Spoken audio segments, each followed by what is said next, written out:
Hi friends, history file ఛానల్కి స్వాగతం. ఈరోజు మనం చర్చించబోయే అంశం ప్రపంచవ్యాప్తంగా అందరినీ ఆకర్షించిన ఒక ఇంట్రెస్టింగ్ టాపిక్. అదే ప్రాజెక్ట్ బ్లూ బుక్. యుఎఫ్ఓలు, ఏలియన్స్, సీక్రెట్ గవర్నమెంట్ ఇన్వెస్టిగేషన్స్ ఇవన్నీ నిజమా లేక కేవలం కథలా? ఈ ఆసక్తికరమైన రహస్యం వెనుక ఉన్న నిజాల్ని ఈ వీడియోలో డిస్కస్ చేద్దాం. వీడియో చాలా ఇంట్రెస్టింగ్గా ఉండబోతుంది.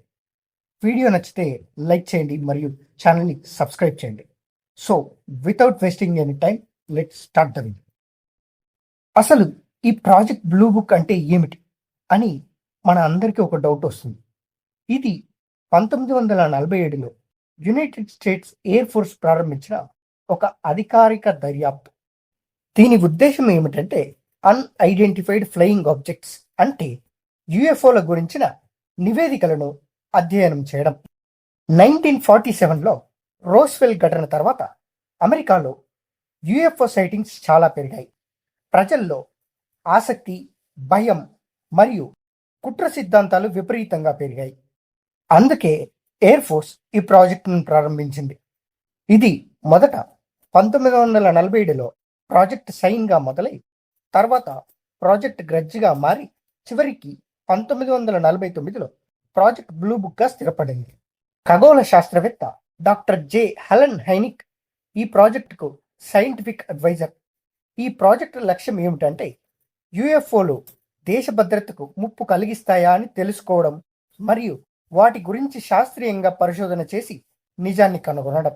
ప్రాజెక్ట్ బ్లూ బుక్ 1947 నుండి 1969 వరకు 12,600 కంటే ఎక్కువ యుఎఫ్ఓ సైటింగ్స్ని దర్యాప్తు చేసింది.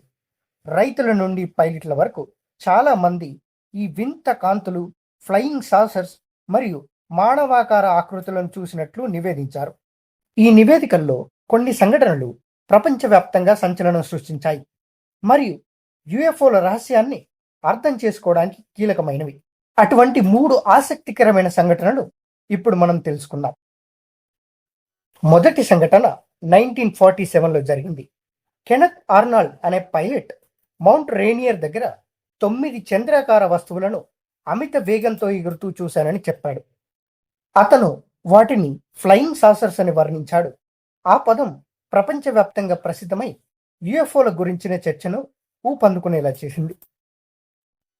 తర్వాత 1951లో టెక్సాస్లో లబాక్ లైట్ సంఘటన జరిగింది.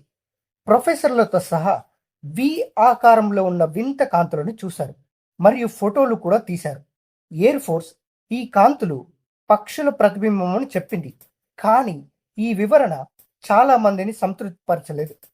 మరియు 1952లో వాషింగ్టన్ డీసీలో జరిగిన సంఘటన చాలా ఆశ్చర్యకరం. యుఎఫ్ఓలు రాడర్లో కనిపించాయి మరియు ఫైటర్ జెట్లు వాటిని వెంబడించడానికి పంపబడ్డాయి, కానీ అవి అదృశ్యమయ్యాయి. ఎయిర్ ఫోర్స్ ఇది వెదర్ ఫినామినా అని చెప్పింది. అయినప్పటికీ దాదాపు 700 కేసులు ఇప్పటికీ వివరించలేని రహస్యంగా మిగిలాయి. Doctor J Allen Hynek project blue book కీలక వ్యక్తి.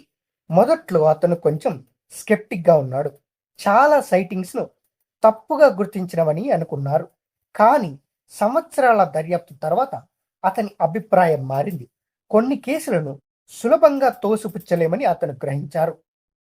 యుఎఫ్ఓ సైటింగ్స్ను క్లాసిఫికేషన్ చేయడానికి అతను ఒక సిస్టమ్ను సృష్టించారు.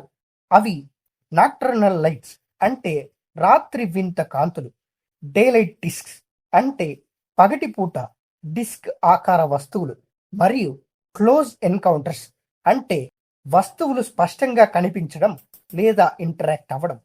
తర్వాత అతను ది యుఎఫ్ఓ ఎక్స్పీరియన్స్ వంటి పుస్తకాలు రాశారు మరియు సెంటర్ ఫర్ యుఎఫ్ఓ స్టడీస్ను స్థాపించారు.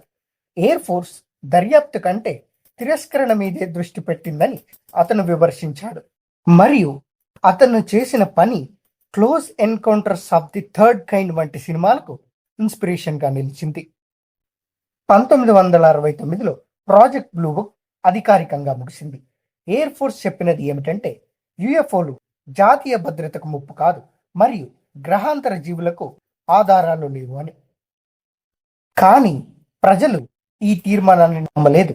ఏరియా 51 రహస్య ఏలియన్ టెక్నాలజీ వంటి కుట్ర సిద్ధాంతాలు ప్రజాదరణ పొందాయి. యుఎఫ్ఓలను ఇప్పుడు యుఏపీలుగా పిలుస్తున్నారు. యుఏపీలు అంటే అన్ఐడెంటిఫైడ్ ఏరియల్ ఫినామినా. వీటి గురించి ఇంకా చర్చ జరుగుతుంది.